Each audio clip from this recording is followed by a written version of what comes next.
Hey everyone.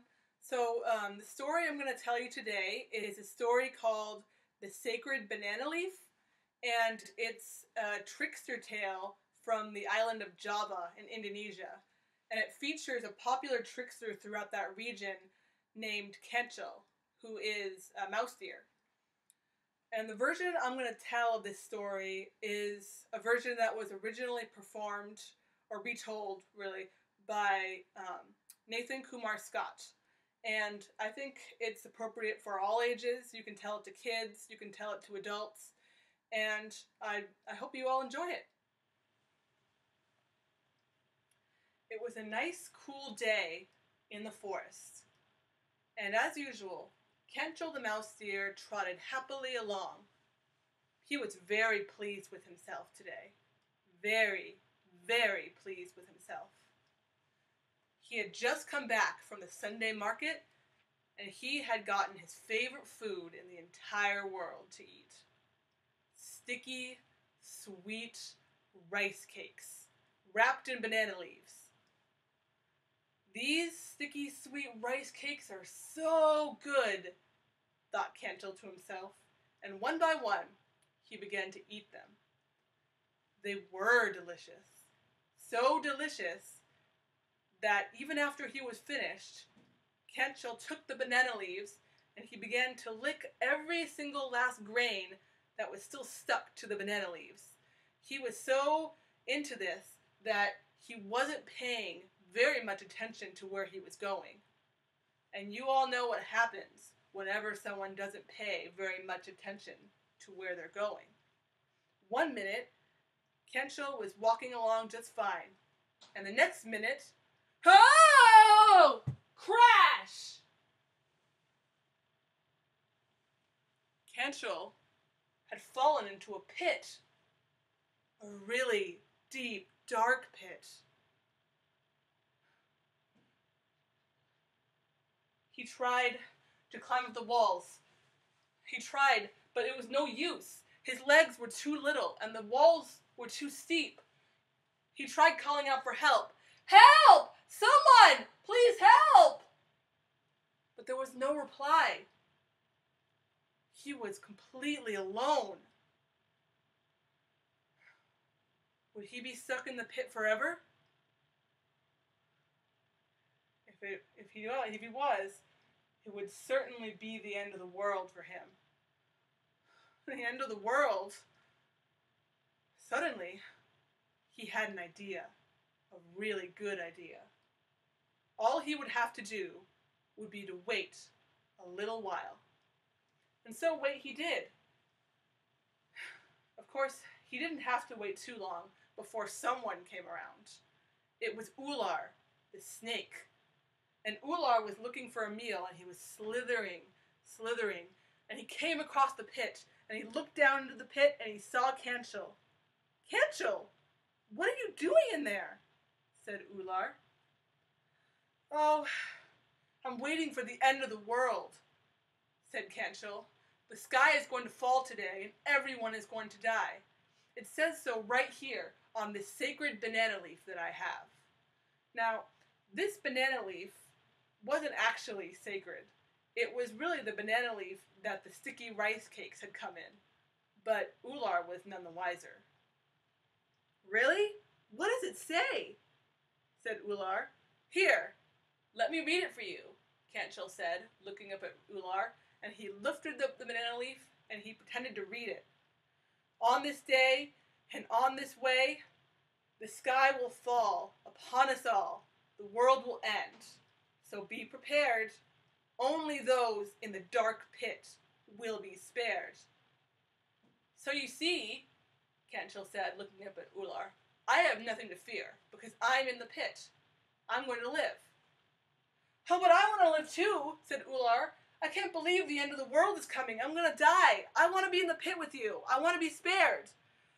Wait a minute, Ular, said Kencil. You can't just come down here. You might sneeze. Well, what do you mean? Said Ular. Well, on the sacred banana leaf, it also says that those in the pit must never sneeze. If you sneeze, you will be thrown out. Well, I'm not going to sneeze. You can trust me. I'm not going to sneeze. One bit. If I do sneeze, I'll cover my nose with my tail. All right, you can come in, said Kanchil. And so Ular slithered into the pit with Kanchil, and both of them waited for the end of the world to come. A while later, they heard a noise coming from the outside of the pit. Sure enough, someone else was coming along. It was Babi, the wild boar. She was sniffing along for her favorite food, roots, and she was using her powerful nose to look for them. She came across the pit, and she looked down into the pit, and she saw there Ular and Kanchil. "What are you guys doing in there?" she said. "We're waiting for the end of the world," Kanchil said, looking up at Babi.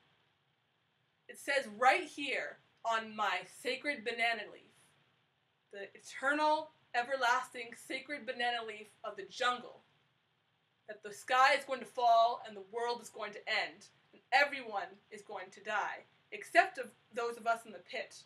We're going to be spared." "Well, I'm not sure if I believe you, but I'm not gonna take any chances. I'm gonna come in there with you," said Babi. "Oh, no, said Kanchil. "You cannot come in, Babi. You sneeze way too much, and the sacred banana leaf says that whoever sneezes has to be thrown out." "Well, I'm not gonna sneeze," said Babi. "You can trust me. I'm usually very good about my sneezing." So Babi clambered into the pit with both Ular and Kanchil, and all three of them waited for the end of the world to come. Soon enough, they heard another sound outside the pit, and indeed, another animal had come. They heard the soft padding of paws against the ground of the forest, and it was Haramau, the tiger. Haramau was in the area looking for prey, and he came across the pit, and he looked down into the pit, and he saw there Babi, Ular, and Kanchil. "What are you guys doing in there?" he roared out loud. "We're waiting for the end of the world," said Kanchil. "It says right here on my sacred banana leaf, the eternal, everlasting sacred banana leaf of the jungle, that the sky is going to fall today, and everyone is going to perish." Haramau was a little bit hungry. He thought to himself, well, if the end of the world is coming, then there won't be any more trees, and there won't be any more forests, and there won't be any more animals. But down in there in that pit, I see a wild boar, a snake, and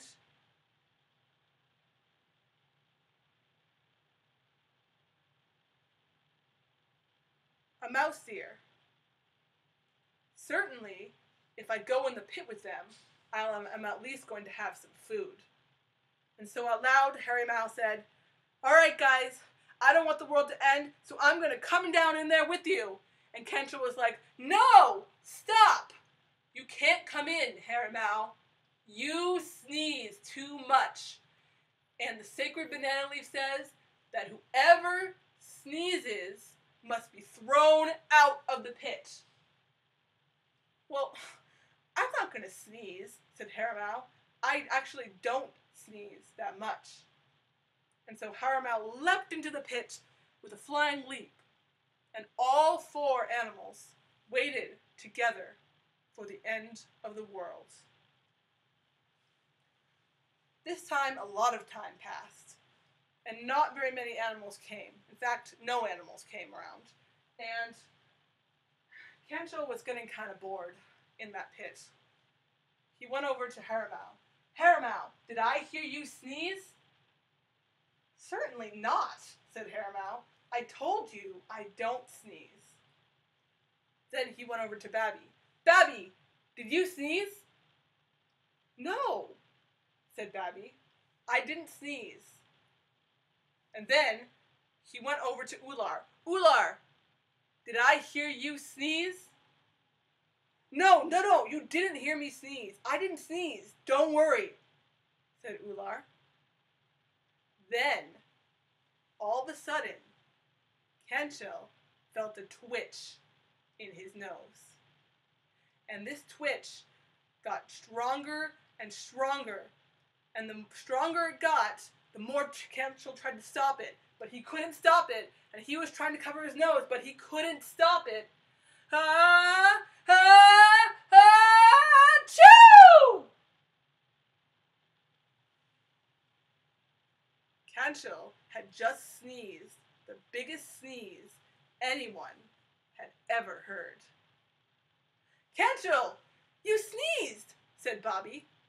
Yeah, you sneezed, said Ular, and you know what that means. It means you have to be thrown out. That's right, said Haramau, advancing upon Kanchil. We're going to throw you out ourselves. And Haramau grabbed Kanchil's back legs, and then Babby and Ular grabbed Kanchil's front legs, and they lifted him up in the air, and on the count of 3, 1, 2, 3, they threw Kanchil out of the pit. Of course, this is what Kanchil actually wanted. When Kanchil got up and he was out of the pit, he looked back down at the other 3 animals, and he said, "Thanks, guys!" And he ran off as fast as he could, determined to get a head start before any of the other animals found out what was up. He ran and he ran until he stopped because he was tired, and he knew he would be safe. He was kind of hungry from waiting in that pit. He knew exactly where to go.